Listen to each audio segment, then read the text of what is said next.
Chichester. Hakim was the first historian of African heritage to become a Professor of History in Britain.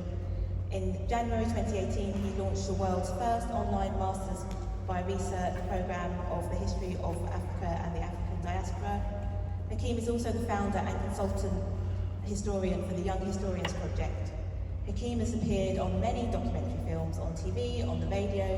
He's also written widely on the history of Africa and the African diaspora. His latest publication is Africa and Caribbean People in Britain, a History, in 2022, and that book has just come out. Hakim's talk tonight will be followed by a Q&A with A.S. Francis.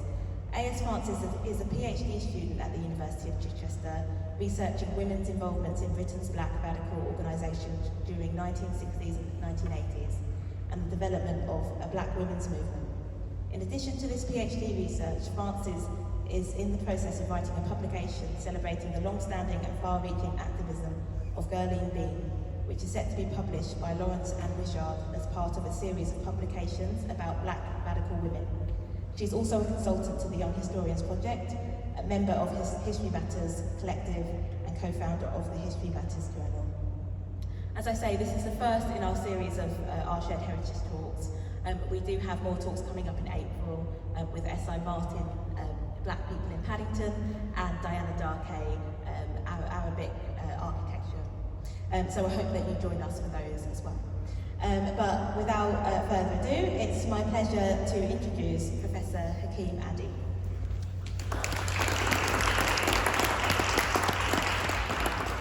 Hi, and thank you so much.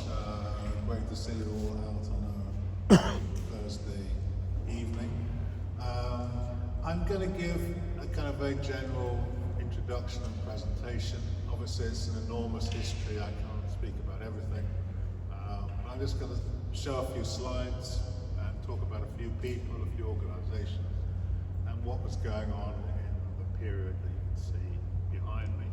The idea was to give a presentation which talked about really the historical period which coincides with the early history of this church, which was founded in, whatever it was, 1878, so roughly from that period to the end of the First World War.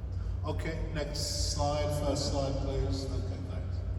So I thought first of all, I'd say something about the people who were here, not necessarily in Paddington, but in London or sometimes in Britain, just to get an idea of some of those who were here. And I thought I'd start with Fanny Eaton, who was a kind of unusual woman in the sense that she was a Londoner, originally from Jamaica, but came in the earlier part of the 19th century. She's unusual because she was poor. She was I guess we'd say a laundress, a washerwoman, a char lady or charwoman. So poor, she had, as many people did in the Victorian period, she had about 10 kids, I think, if I'm not mistaken. And throughout her life, she worked throughout her life. She had quite a long life, but remained impoverished throughout that period. So it's very unusual normally to know anything about such a woman. But we know something about her because in order to make extra money, she stood, if you like, but sat as an artist model. And she was so popular as an artist model that she became one of the favorite models of some of the pre-Raphaelite artists of the 19th century. And so we can find her image in sketches like the one behind me, but also in works of art from that period. So she's unusual as an individual, but I chose her to represent all of those poor women of African and Caribbean heritage who lived in London or lived in Britain during that period, of which there were many. Some were born here, some may have come from the Caribbean, some came from Africa. And already by the 1880s, there were communities of these people, certainly in this part of London, also in East London, and of course in other cities, in Liverpool in particular, but also in other Bristol and in other towns and cities up and down the country. So by this period, these communities were well established and in fact were growing during this period. And I'll say more about that growth as I go on. Okay, let's have the next slide, please. Okay. So this is another example. This is going almost to the opposite end of the spectrum as far as social class is concerned in the 19th century. And Sarah Forbes Bonetta was, as you probably know, I know that Ella's a bit of an expert on Sarah Forbes Bonetta. She was born in what is today Nigeria.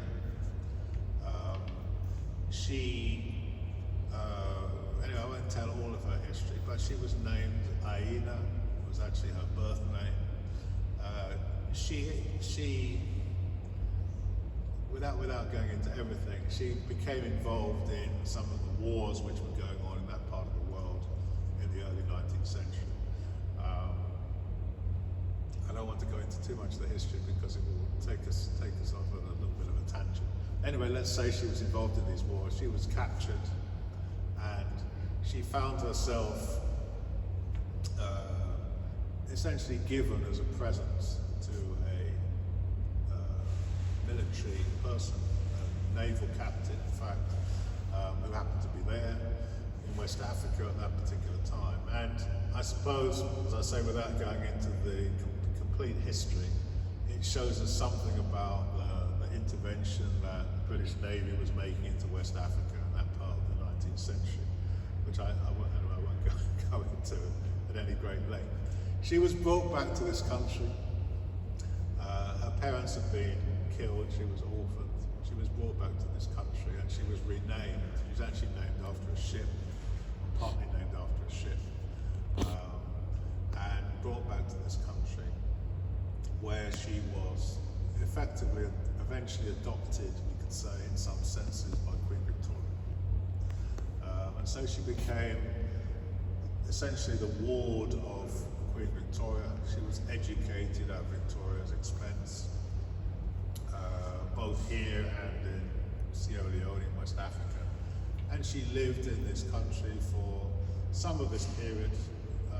By the 1880s, she'd actually married and was living in Africa, but she came backwards and forwards during that period.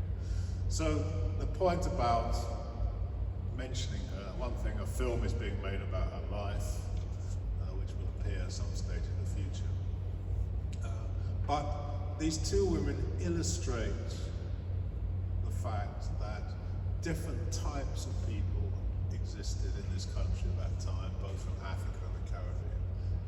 The vast majority of them would have been poor, much more like Fanny Eaton, but some of them were quite wealthy and even had connections with royalty.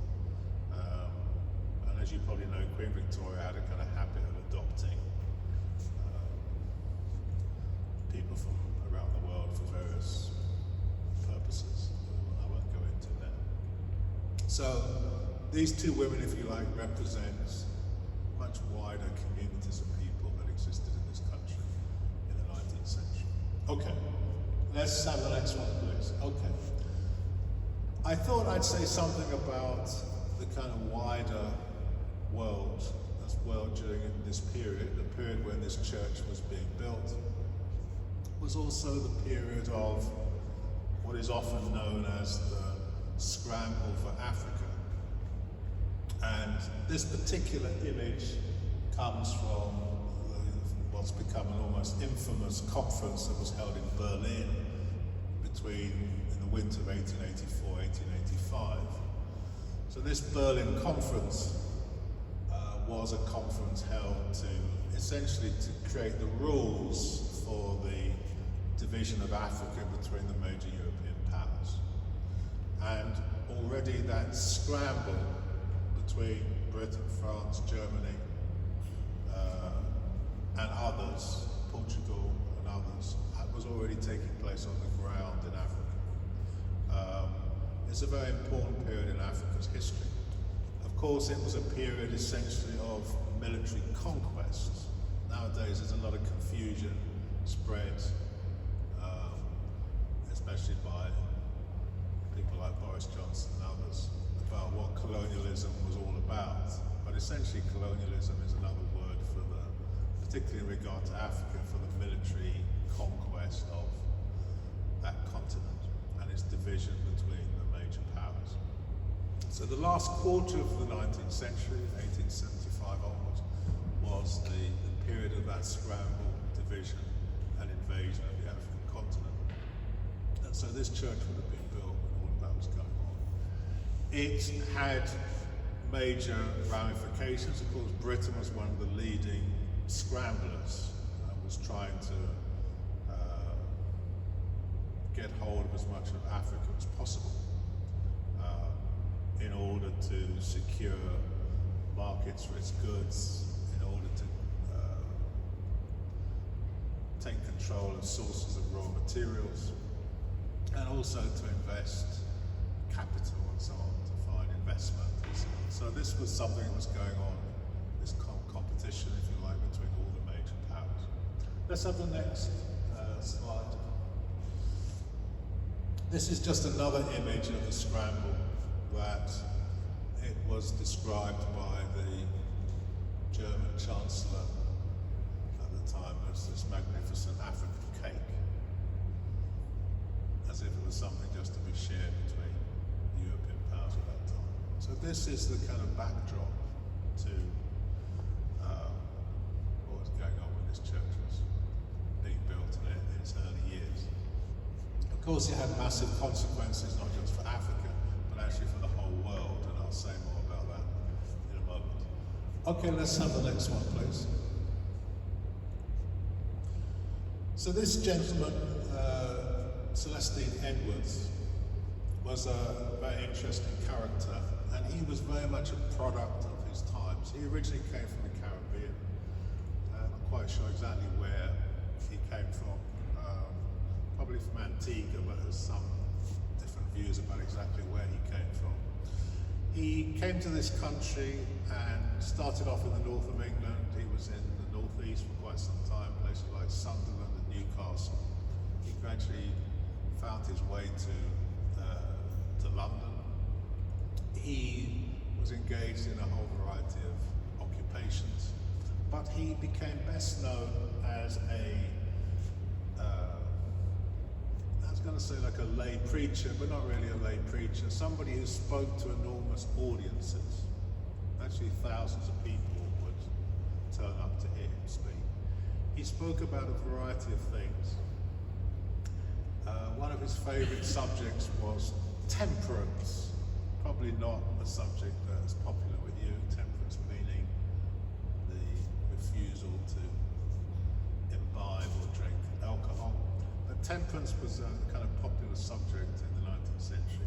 He was also belonged to various Christian organizations as well.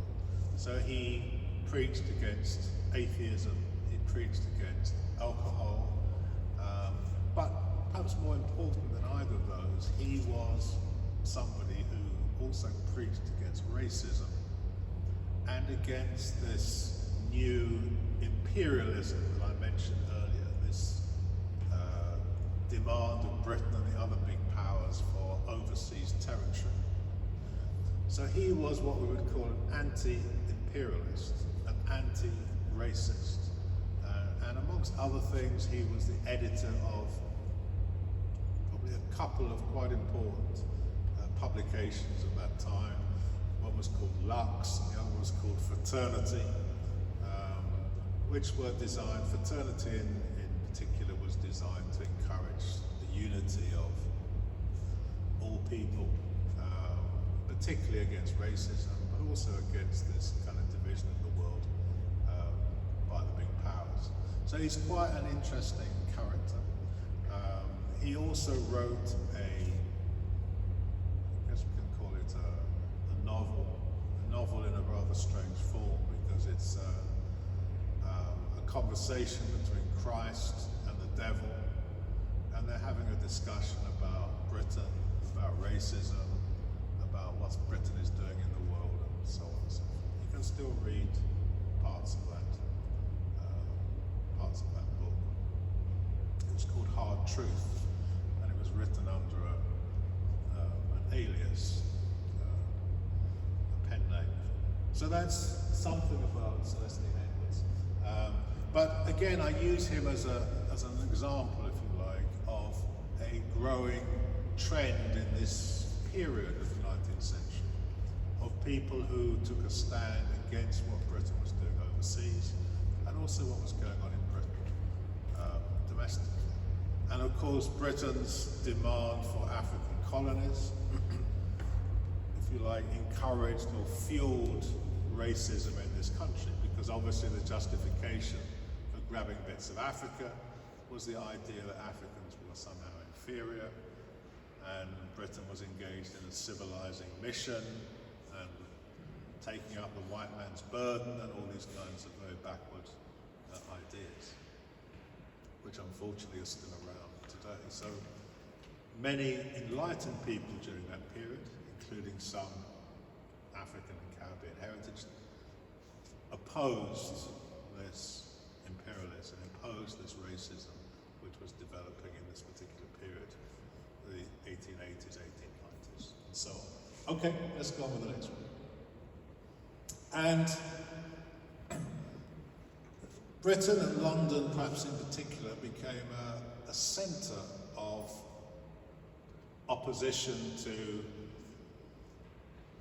this division of the world, to intervention in Africa, to all the things that were going on at that time. And one of the most important women of that period was Alice Kinloch. And you'll see that we have only this very poor photo of Alice Kinloch as one of the most important people, we could say, of this period, 1880s, 1890s, when she was here in London, in fact in Britain, because she toured Britain. And Alice Kinloch was a woman from South Africa. She came to Britain in the 1890s as a campaigner. She was campaigning against the conditions that South African workers faced, particularly in the diamond mines in Kimberley, but also more generally. Already in South Africa, which, as you know, was a British colony, the beginnings of apartheid, we can say, although apartheid didn't exist for another 50 years or so, but the beginnings of that treatment of Africans already existed. And she came to the heart of the empire to protest, not just to protest, but to encourage other people to be concerned about what was going on in Africa. And while she was here, she toured in many places, but she came into contact with others who were like-minded, and they formed an association together in 1897 called the African Association. And that African Association went on to, let's just have the next slide. Yeah. That African Association went on to organise the first ever Pan-African conference, which was held here in London in 1900. The first ever Pan-African conference to be held. Pan-African meaning that it gathered people from Africa and the African diaspora, from the Caribbean, from the US, from wherever they might be, with the idea that people of African heritage all over the world should get together and speak with one voice against the oppression and persecution that they faced, whether that was racism, colonial rule, colonial invasion, whatever. So Alice Kinloch was essentially the founder of the modern Pan-African movement. But unfortunately, because she was a woman, because she was an African woman, she was more or less forgotten by history for probably about a century. And the founding of the African Association, the first Pan-African conference, was normally associated with a man called Henry Sylvester Williams. And Henry Sylvester Williams was an important figure, originally from Trinidad. But the person who inspired him, who created the conditions for the founding of the African Association, who he and others admitted had inspired them, was Alice Kinloch.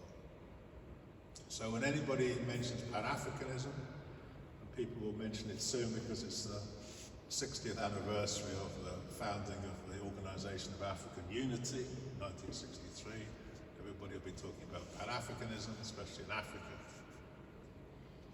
Everybody has to remember that Alice Kinloch was the person who, yes, founded the modern conception, the modern movement of Pan-Africanism. Okay, so this Pan-African Commons, what do we want to say about it? Nothing more. Let's go on to the next slide. Well, one of the people at that conference in 1900 was this gentleman, Samuel Coleridge Taylor, and he produced the music for that event. And Coleridge Taylor was a classical composer, lived in London. He was born in Croydon in 1875, just before his church was built. And you'll see that he died at a very early age, just 37 when he died. But he was, let's say, a composer. He and a teacher, professor of music. He was also very much interested in the Pan-African movement, and actually was voted onto the Pan-African Association as it became, which was established at that conference. I suppose his most famous musical composition was Hiawatha's Wedding Feast, which is a kind of choral work for those of you who like that kind of thing. But he had the aim, the idea of taking what he would have called African melodies, could be things like the spirituals, for example, and presenting them in a classical idiom, I suppose, in a classical form. So if you look for his music, you'll find music like, things like Deep River or some other spirituals arranged for piano, violin, and so on. And he wrote other types of music as well. He was thought to be one of the great classical composers of this period. Very well established in the United States, and he worked with, amongst others, I think he performed at the White House. He worked with the famous African-American poet, Paul Laurence Dunbar. You familiar with him? No? Okay. Well, some people are. You know, you've heard the phrase, "I know why the cage bird sings," associated with Maya Angelou. Okay, that comes from a poem by Paul Laurence Dunbar. Anyway, so he worked with him. They collaborated together. And what else can we say about it? All kinds of things. Well, let's move on. We haven't got time. Okay, so moving into the early 20th century,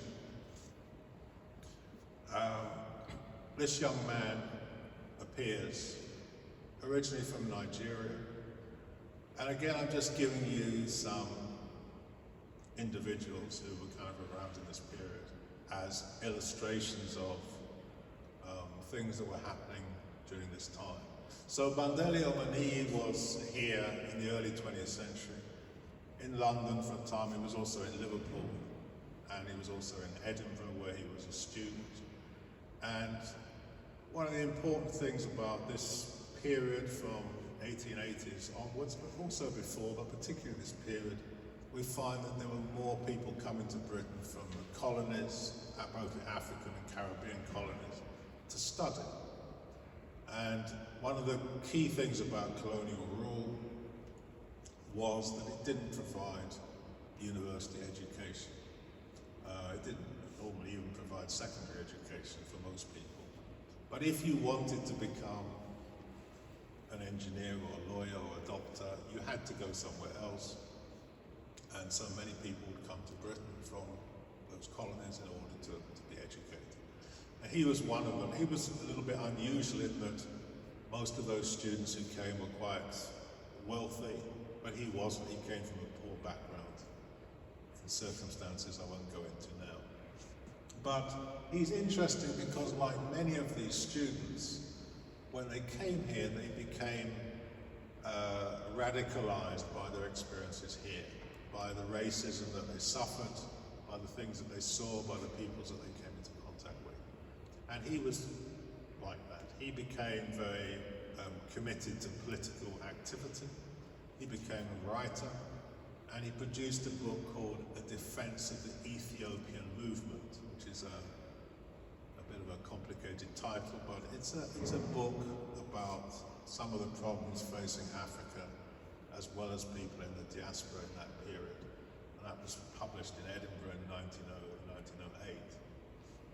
So he's, as I say, is an example of the kind of student activism that existed in this country.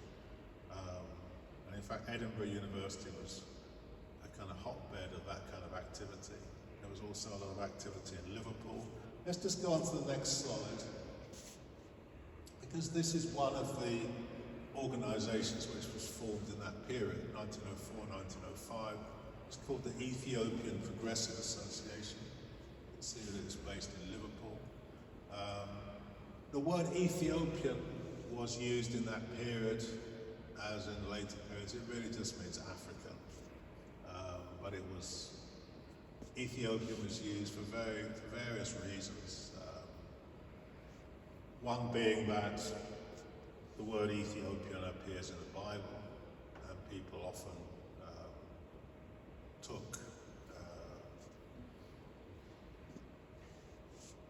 pride, I suppose you can say, in that.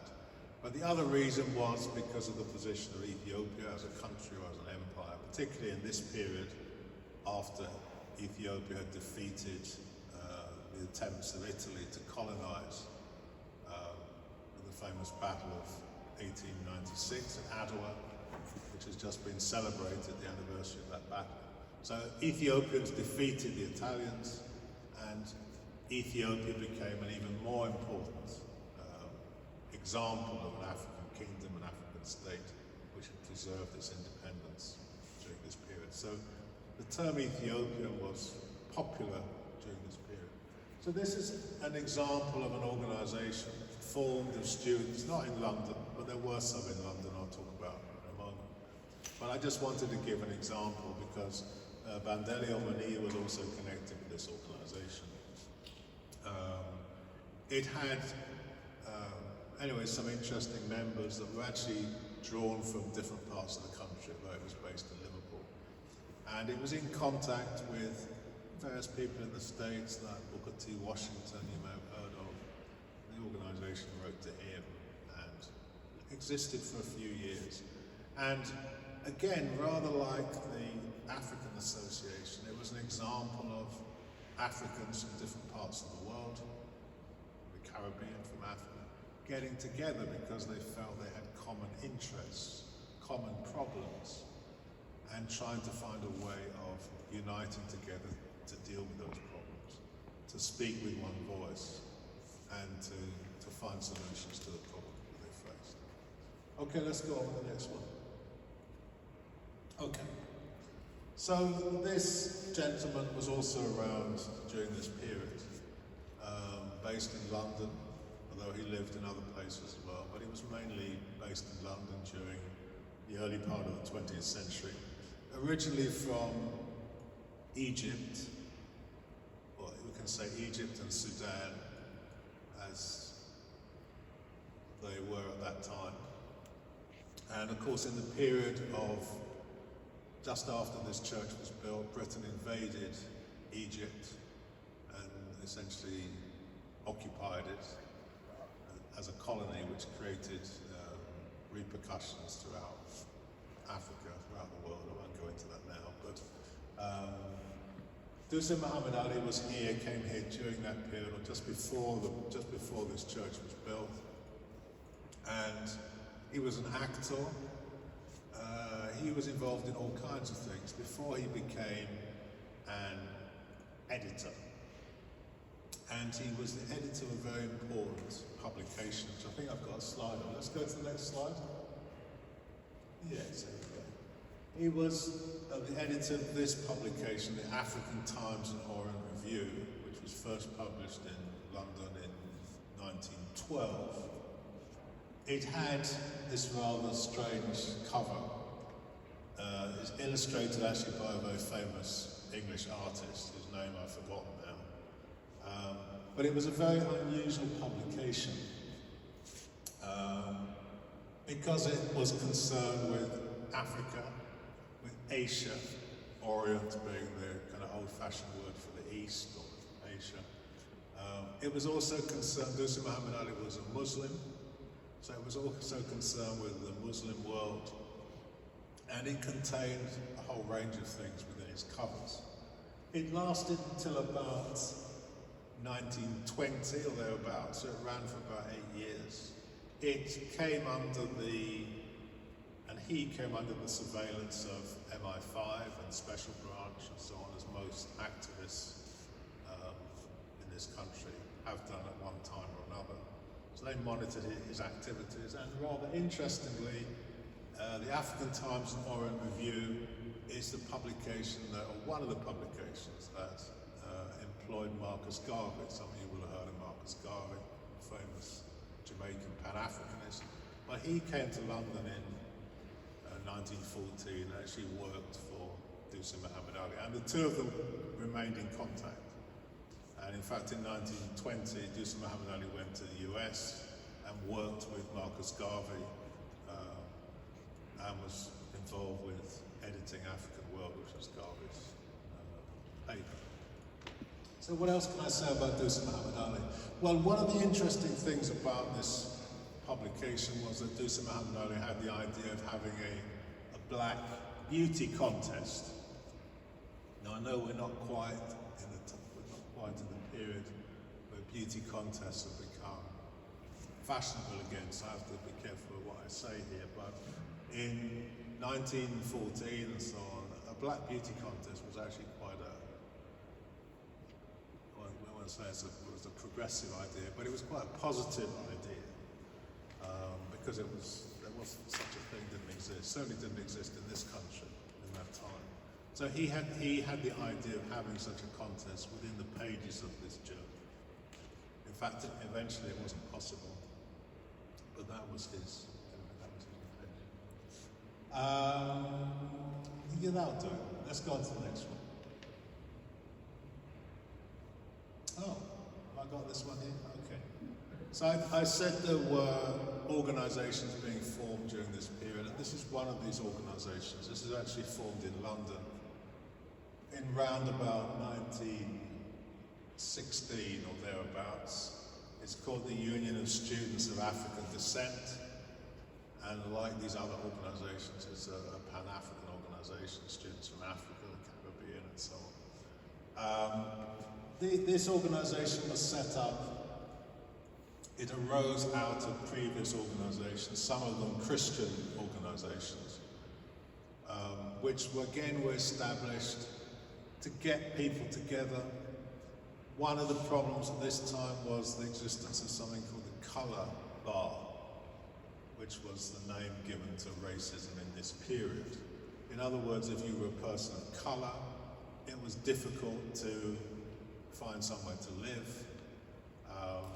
There were various other problems. You might not be able to stay in a hotel, you might not get served in a bar, you might be discriminated against in terms of employment, you might be discriminated against in terms of union membership, and so on. There are many examples of how the colour bar operated.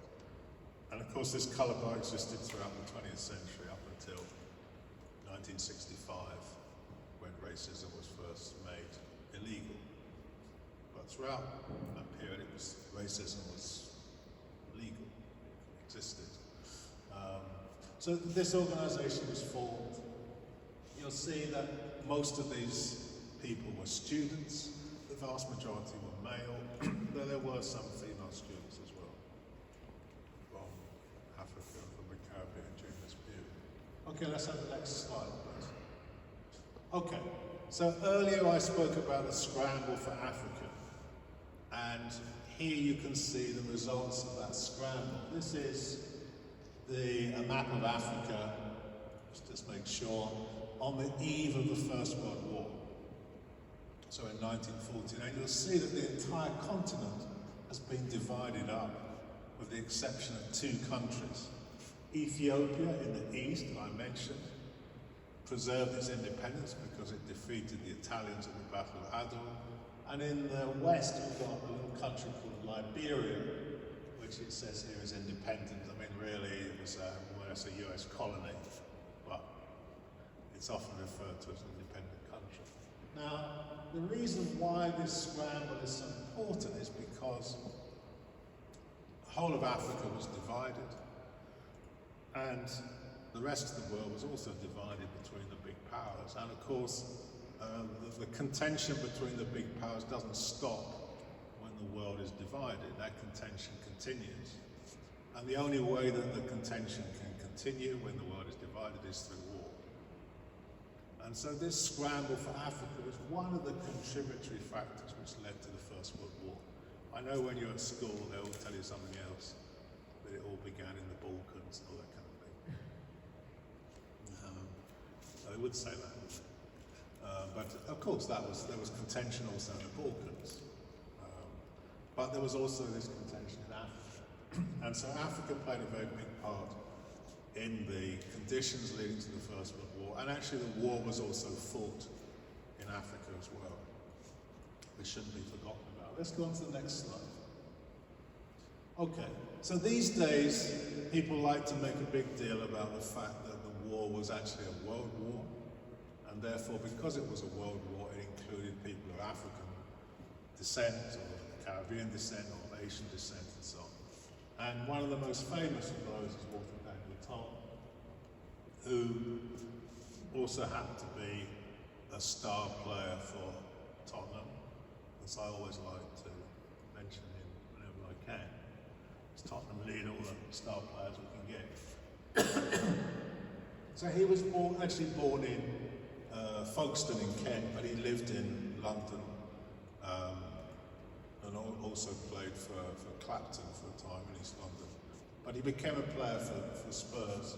But he's important not only because he played for Spurs, although that is very important, but because he was unusual in that he, during the First World War, was one of the first to join the army. And at that time they had kind of special football regiments. One of the ways they encouraged people to join was having regiments of footballers. Anyway, he joined, but he's unusual in that he became an officer.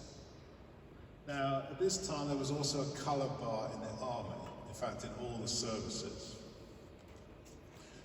Some other people did become officers, because for example, if you were a doctor in the army, you kind of automatically got a commission and became an officer. And so some people who came from the Caribbean or Africa as doctors were also officers.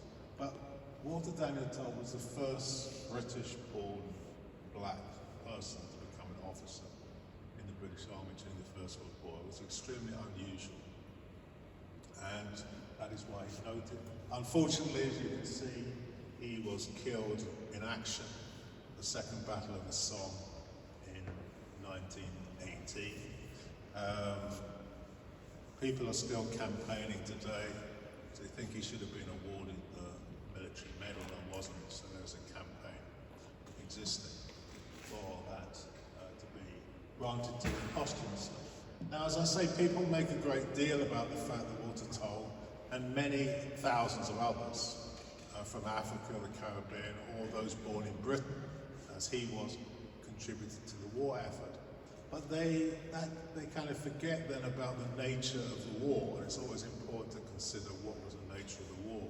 So let's just go on to the next slide if we can, because it's important to also remember those who fought against the war.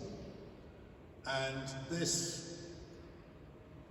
particular slide gives you an idea of somebody who opposed the war, refused to fight in the war.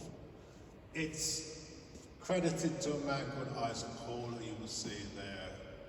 You can see what he says. We're assuming this is from Isaac Hall. It could actually be from somebody else, but Isaac Hall was Jamaican, so we kind of think that it's from by him. And he was a carpenter by trade who came to Britain from Jamaica just before the war. There was conscription. In other words, people had to enlist, and he refused to enlist. People who refused to enlist were sometimes called conscientious objectors. But refusing to enlist and refusing to take military orders of any kind was an offence. And so he was arrested and imprisoned in Pentonville, tortured, but eventually rescued. But you'll see from this slide that he gives his explanation as to why he refused to fight in the war. And he gives a very different explanation of what the war was all about to the explanation given by Boris Johnson and people like that, who will tell you that it was all about saving Western civilization or looking after Belgium or some nonsense like that. So Isaac Hall has a much clearer appreciation of what the war was all about, and particularly what it was all about for Africa. I haven't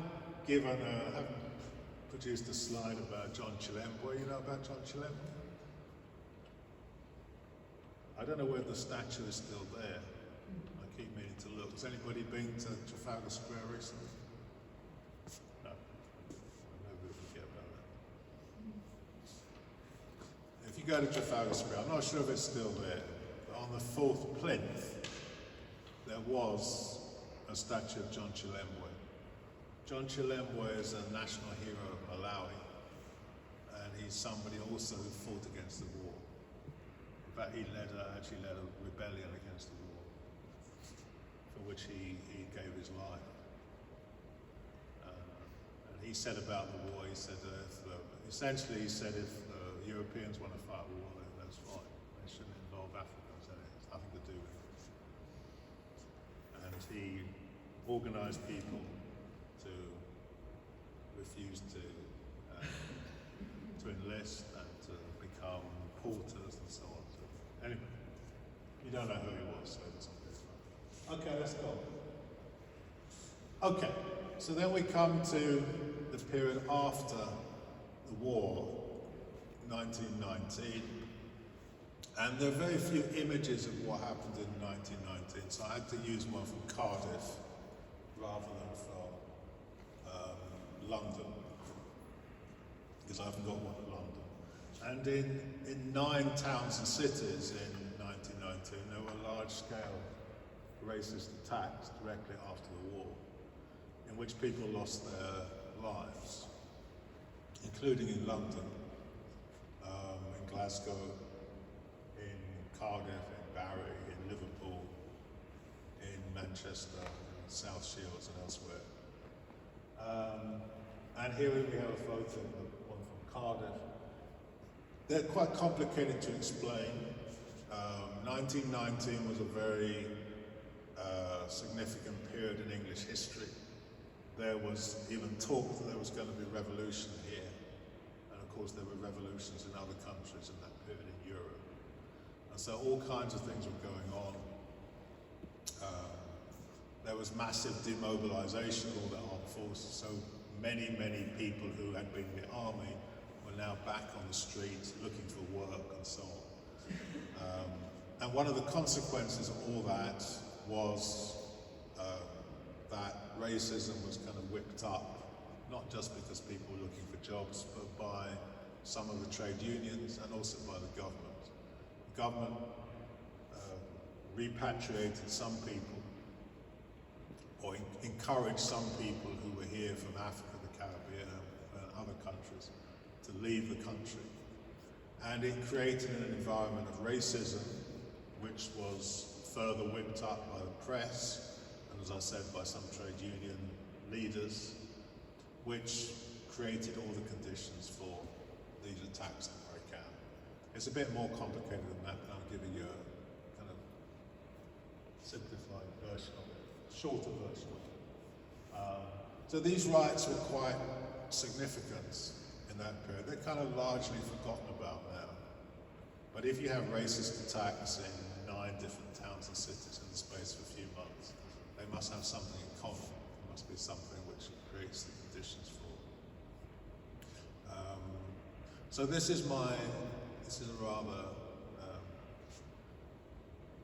what shall I say, unfortunate slide to end on.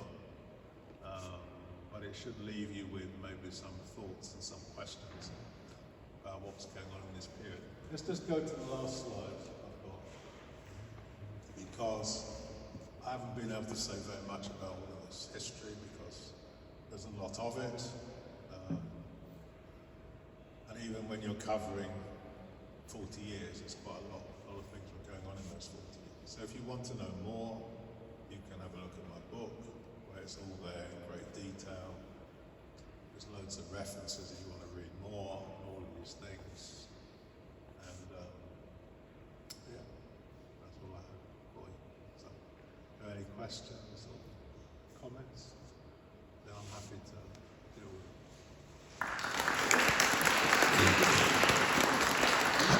them. So I think I speak on behalf of everyone here when I say thank you very much, Hakim, for that really excellent overview of the presence and the experiences of African and Caribbean people in Britain during that time period. You covered a lot of scope in a short amount of time, so thank you very much. So I'm A.S. Francis. I'm one of Hakim's many PhD students at Chichester. By this point, I think Hakim is sick of me asking him questions all the time. So I'm only going to ask a couple of kind of warm-up questions and then hand it over to you guys who hopefully have many questions for Hakim as well.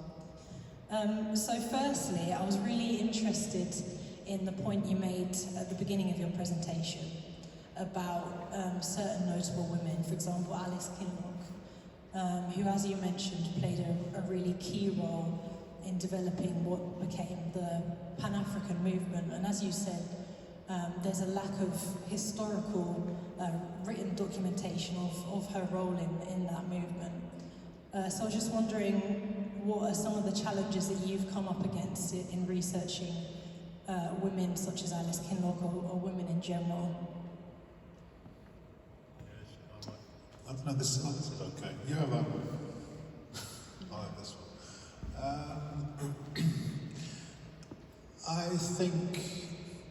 I think the main challenge is probably sort of not accepting, kind of received wisdom or so-called received wisdom. So not accepting the way that history is presented, in which various people may be excluded. So I mean, if we sort of look at it from the point of view of British history, if you look at this period of British history, then you would probably find that people of African and Caribbean heritage were excluded. So if you accept that, then we don't advance things. So the issue is always to challenge it and say, well, that can't be right. There must be more to it than that, and so on. So I think then once you do that, then you find certain material, but it's often the case that women are excluded from that material for various reasons. Sometimes it's because women played certain roles that have not been recorded or not thought of as being important. Sometimes, as in the case with Alice Kinloch, it's kind of just forgotten about because other people went on to become more prominent. Alice Kinloch essentially went back to South Africa, and as far as we know, didn't do anything of the same kind, or didn't do much of the same kind of political activity again. So she kind of faded away from history, or faded out of history. So the thing is, you have to be just as you have to be sensitive to the fact that, you know, black people may well be excluded from history, you have to be kind of sensitive to the fact that women may also be included. And try to do the work to include everybody and to present it as it is. And it can be quite difficult because sometimes even in archival material, women are kind of excluded or demoted, or just in the same way that black people are excluded or demoted. So you have to kind of keep looking for these things and not be satisfied. Not be satisfied that you found, you know, a black man, because where there's a black man, there's going to be a black woman probably. So it just means digging all the time, being sensitive, being gender sensitive. I mean, then there are other things that one has to be sensitive of, because there's a whole question of, you know, disability and a whole range of things. People who are kind of excluded from history, or who we only see in certain ways, maybe.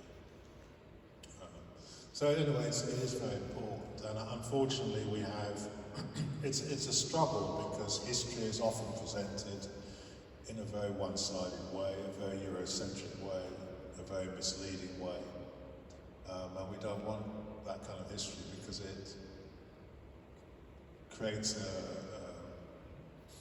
a distorted view of the world where the vast majority of people are excluded. Because I mean, if you exclude women, that's most people. And if you exclude Africans, that's a good section of the world's population. So it's very important that we, you know, dig as much as possible. And as I say, present a history which is as inclusive and realistic and honest as possible. Not always easy, but necessary. Okay, thank you very much, Hakim. That leads nicely into my next question. I'm sure we're all here today because we're interested in the history of African and Caribbean people in Britain. So for those of us who want to get into research, do you have any advice on how to go about that? Well, so many ways. I mean, one is read my book, is one thing. I mean, the book is designed to enable people to carry out more research themselves. So it has lots of references to other books, articles, websites, material that's around. Obviously these days with the internet, there's a lot of material, including original sources, which you can access now, which maybe 10 years ago, 20 years ago were not available. But sometimes people need a kind of compass, a place to start. And so that's where a book is useful, because you can read little bits that point you in a certain direction. So I mean, that's one obvious way to approach it. I mean, if people want to do it in a more sort of academic way, then we have a master's program at Chichester, which is basically a research degree where we train you to be historians.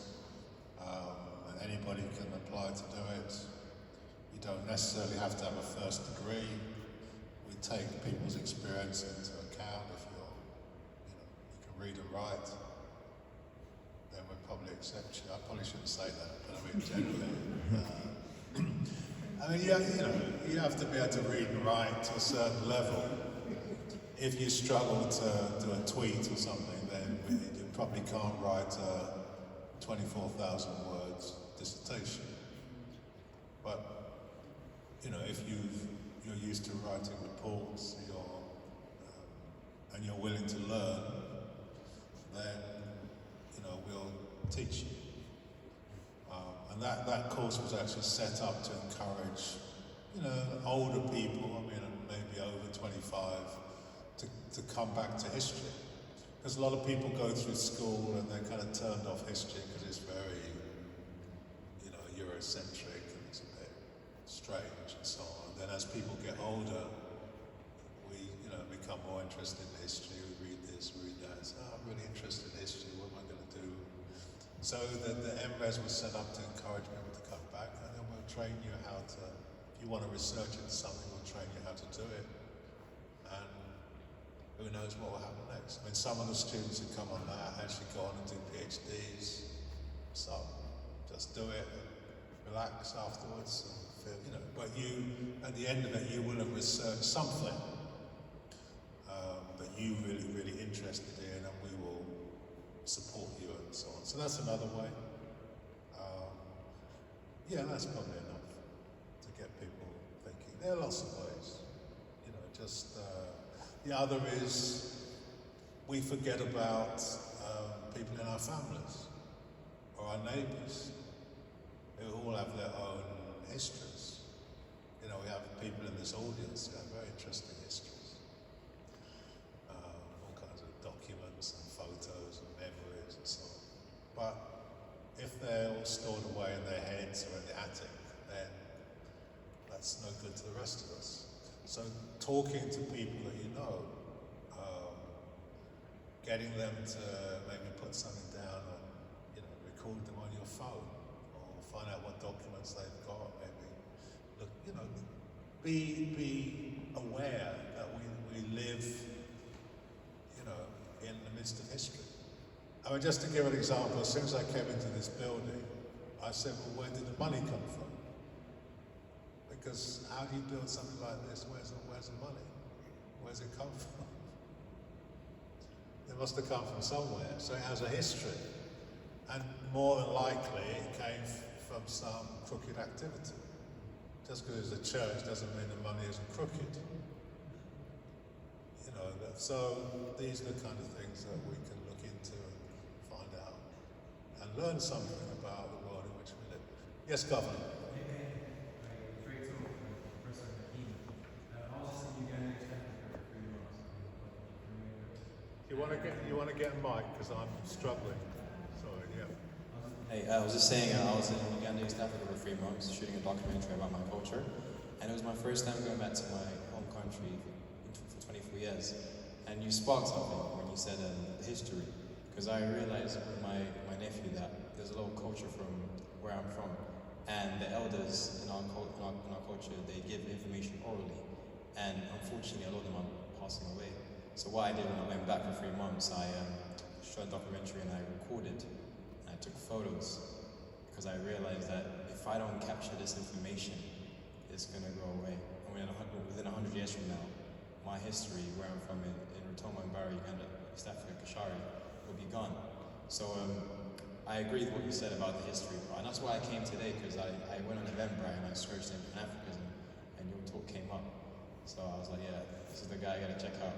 So yeah, I appreciate what you're doing, because for a filmmaker like myself, these things inspire me, because I didn't know about the woman from South Africa who started that, because you're right, when you look at Pan-Africanism, she never gets mentioned.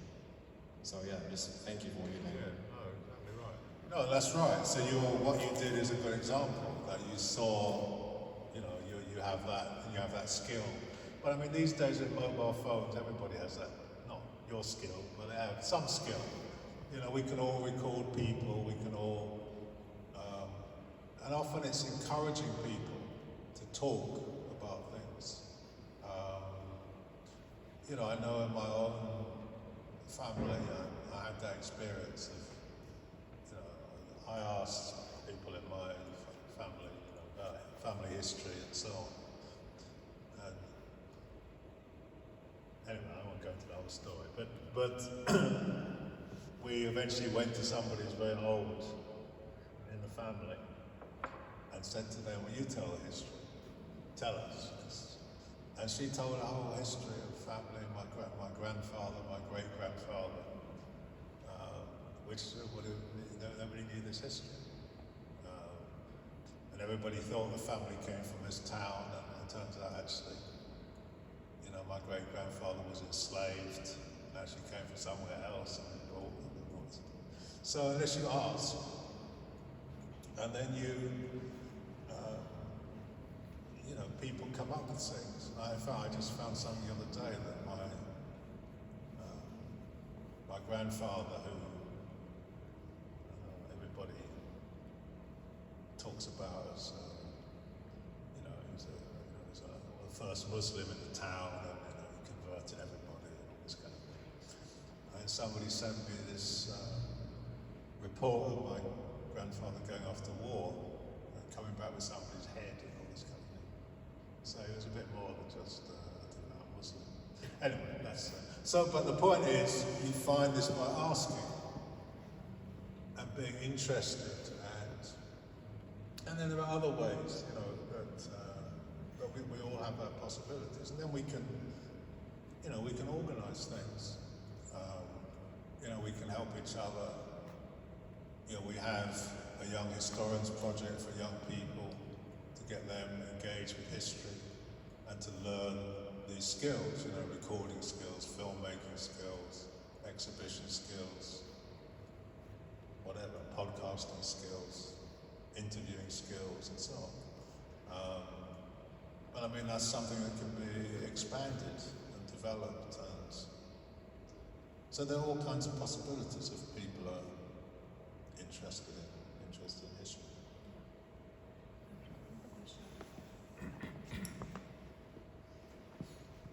Thank you so much for your talk. It was amazing, and I've got the book, but I've only read the first page, so I'm going to get into that when I have some more time. So, thank you.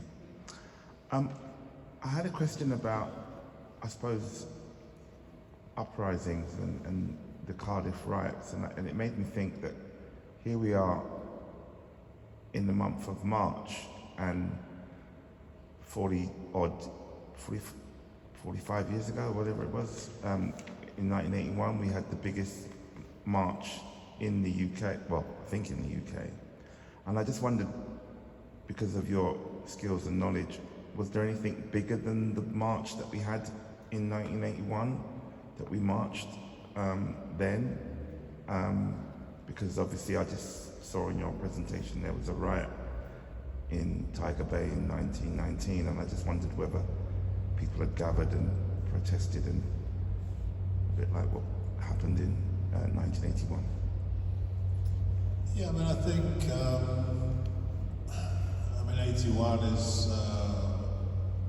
was a national demonstration, or Black People's Day of Action, as it was called. So that was, I think, unprecedented at that time, that you had a national gathering of people in central London, which marched through central London. I mean, obviously since then we've had, Black Lives Matter, which has a kind of national phenomenon. Possibly was bigger because you had demonstrations in different towns and cities and even villages, from Land's End to John O'Groats kind of thing. So probably, if you just think of it in terms of numbers of people, was maybe even bigger. But everything is relative. If you go back to the 18th century, you have sort of millions of people, not necessarily all from Africa or the Caribbean, but certainly in this country, millions of people taking part in protests against human trafficking and the slave system, boycotting the consumption of sugar, signing petitions. It's probably the biggest political movement ever in this country's history, and nobody ever talks about it. So, it doesn't matter how big it is, it's easily swept under the carpet. And these things are not done for no reason. Because we all know, if you ever go on a demonstration, and then if it even gets on the news, the number of people that are recorded as being there is always about a fifth of how many people were there. So immediately you see like the distortion of things. But I mean, the campaign against the slave trade, the so-called slave system, was enormous. So why is it here? It involves workers, it involved women, it involved Africans, it involved everybody. It should be kind of celebrated as this is Britain at its best, but nobody ever talks about it. So things can be distorted. 1981 seems like a long time ago, but also yesterday. I mean, I was on that demonstration. I remember the weather. And for us at that time, it was important, and it was a kind of landmark in some ways at that time. People came together in that way, and obviously there were other things that happened after that, the uprisings of '81 and after that '85 and so on, which were very important. You know, they were very important after the way people had been treated, not just in the 70s and 60s, but even going back to 1919 and so on. So these things are very important. These struggles that people have waged through the time need to be celebrated and show that that there's something very wrong in this country, which is still wrong and still needs to be dealt with. As I say, these things need to be celebrated. People need to be encouraged to be even more determined, more vocal about all the terrible things that are going on. So anyway, that's a good reminder, an important moment. Thank you. Sorry, I was told to do one question, but can I do three? If you don't mind. First of all, I was wondering if you'd be interested to do, in the next Black History Month, a contribution to one of the local academies. So I don't know if we can book you for that. I think it would be really good to bring you to come and talk to the youth of our Westminster community. I'd be really happy if I could do that with you. The other 2 points I wanted to ask you, because I come from Italy, and I remember growing up in Italy thinking that black people didn't exist. It's like when I came to London 30 years ago plus, I was thinking like, you hardly heard of black people. It's like, do you know what I mean? It was, as you said, even in history in schools, and I'm not that old, you would hardly hear anything that's to do with all the interesting stuff you've been talking about. So when I came here, for me, it was a big eye-opener to understand, the imperialism and racism and the colonialism, etc. So I wanted to ask you, what was it like for black people? Because when they came to England, in the period that you described, there were some, there were not that many. Were they experiencing because some of them were quite settled in different roles. Were they all experiencing racism? Others less than others because they were more from privileged background and privileged settings, or because the riot you mentioned earlier on was just geared to a certain section of the community, or was like across? Don't know if I say too much, but yeah, forgive me for thinking too much. And the final point is, in terms of today, Black Lives Matter, for me was a very powerful thing, and I'm really glad that it did come out, especially when we involve a lot of young people from different communities and older as well, but primarily the younger population, challenging the idea that a statue of somebody who's made as a legacy is about, colonialism and slavery and empowering the country, Britain, and their forbidden history, but at the expenses of black people's blood and misery and exploitation and slavery. What do you think is the argument about? Should they be in the museum or should they be in the streets in the statue? As far as I'm concerned, it should not be in the streets, because you can't celebrate something that you need to be embarrassed of. But I don't know, I'd like to know what you're thinking about that.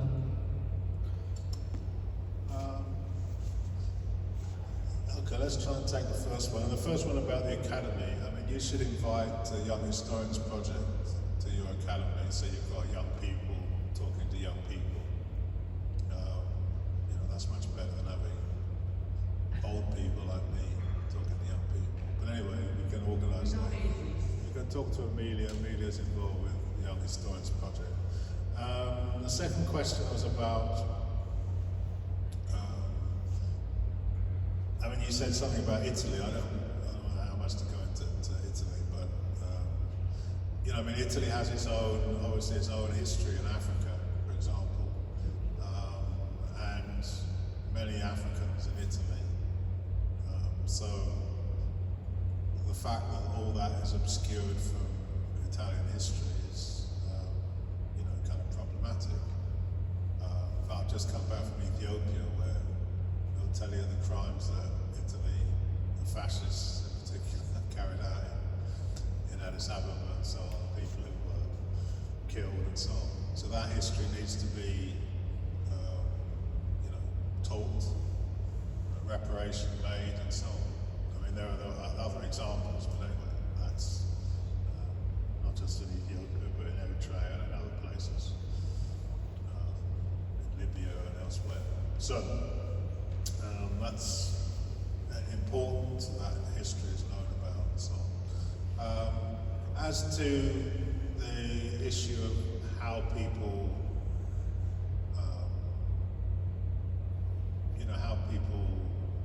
received. I mean, it kind of depends a little bit. Like Fanny Eaton, who I started off with, had an English husband. And, if we go back to the 18th century or however far we want to go back, I mean, my book starts about 10,000 years ago, so I'm just giving you a little snippet. But I mean, generally speaking, you say people get on. Simply, people generally get on with each other. But there are those in society who want to create problems amongst people for various reasons.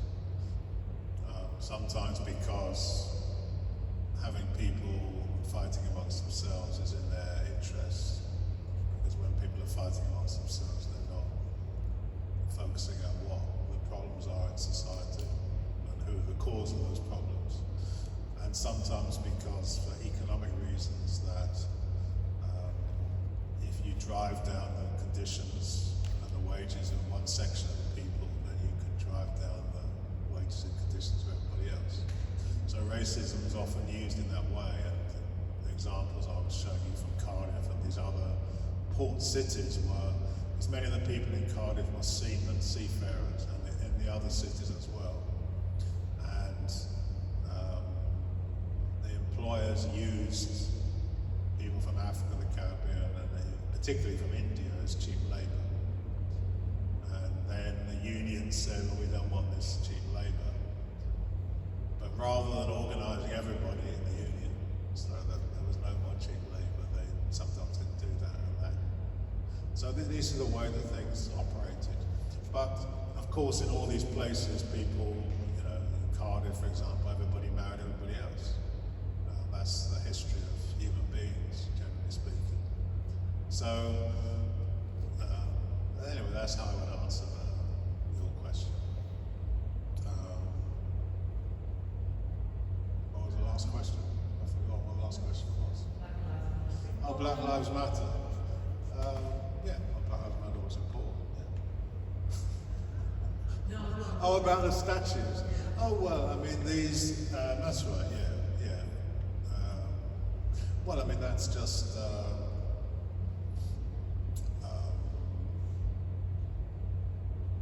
what can you say? It's, to have a statue of somebody as a criminal and is responsible for the deaths of hundreds of people. I mean, why would you want that? What's the aim of that?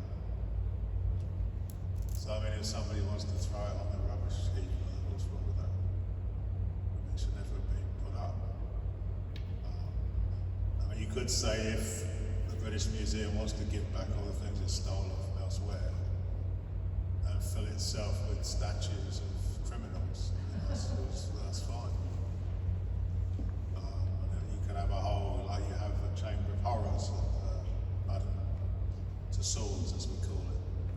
You can have a chamber of horrors in the British Museum. If people want to visit statues of criminals, they can go and look at them. You don't want to be insulted by having some criminal down your high street. But I mean, what it also raises who decides. So in the case of Bristol, people of Bristol have been saying for decades, this statue, we don't want it. Even the mayor of Bristol said he didn't want it. So if the mayor of Bristol can't decide, okay, so then people in Bristol said, well, we're going to decide for ourselves. This is what we're going to do with it. And who cried about it? The only people who cried about it were, the government. So, I mean, that speaks for itself. Thanks, Hakim. We've got time for only one more question, so I'll pass it on to one of our YHP members, Ella, to ask the last question. Thank you. So what you've done is obviously really comprehensive and you show how rich and varied Black British history is. I just wanted to ask, how did you decide, what made the cut? What was your filtering process like? As in, were you as inclusive as possible, or were there things that didn't make it that you wish made it? And then my second question. Tonight or for the book? Huh? You mean for tonight or for the book? For the book. And then my second question, I'm going to cheeky fit into, was did you decide on the cover image? And if you had any input on that, why did you choose that image? I mean, most things are in the book. I mean, they're not always there in, great length, but I tried to cover most things. I mean, there'll probably people say we didn't put this in or put that in, but I tried to be as comprehensive as I could. I mean, it's difficult because it's such a lengthy history and new things are being kind of uncovered all the time, so you're never going to have everything. But there's quite a lot in there. It's nearly 700 pages, so there's quite a lot there. I can't remember I excluded anything. As I say, some things are probably cut down and condensed a little bit. But I mean, it's all as far as it could be there. I mean, I'm sure there's some things aren't there. Obviously there's a lot of musicians and other performers and so on, all kinds of people who are not in there. But he tries to tell us a story. There are some musicians and performers and artists and writers and so on. It just tries to tell a story, as all history books do. You can't include absolutely everybody. I'm not in it, for example. I mean, just to give an example. Or YHP is in it, but I'm not in it. So no, there are some things I'm missing from it. And what was the second question? Just the cover image. Oh, the cover image. I just came across it. I was looking. I always try and make sure that I design the covers for my books, because publishers are useless at covers. So I found the picture. I liked it. I wanted to try and have a woman. But when I just saw the image, and as soon as I saw the image, I knew that was going to be the cover. And then it was just a question of, Penguin said they had some other idea, I don't know what it was. It didn't make the cut. I never saw it. But I wasn't in any, I wasn't in two minds at all. That was going to be the cover. And it's just a woman who probably wasn't here very much, probably visited from time to time. It's actually a photo from Reading. But it's a slightly unusual picture from the late 19th century. And it's good to make people think, who is this person? Also not somebody who's very well known. So when you see it, she's just looking at you and saying, well, I'm here. And you immediately think, oh, is this person? She's dressed in this way. Well, there are people around who look like this and so on. So that's the kind of, it's not rocket science, as it were. So yeah, I like to have people on the covers of my books, generally speaking. If I can have a photo, I prefer to have a photo. And as I say, the key thing is to make sure the publishers don't try and design the cover. That's always fatal. So yeah. Good advice on how to deal with publishers. Don't get me started on publishers. That's a whole other Terrible presentation. characters. No publishers here, are there?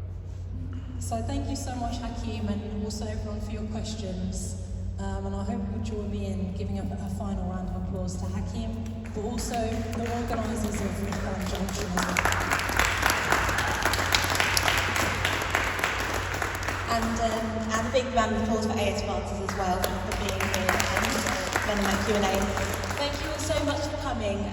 We do have to end now, I know we've run over, so thank you for staying. If anybody did have any burning questions, I know there was a couple more, do run up and ask us, but we do have to end there. We've got a feedback form on your chair. I've got some pens here for you. It really helps us if you fill out these feedback forms. It helps us put on more events like this to report back to our funders, to show that people want to hear more about this history. So please do fill out the feedback forms if you have just a moment. And thank you, and we hope to see you again at Grand Junction for our future talks.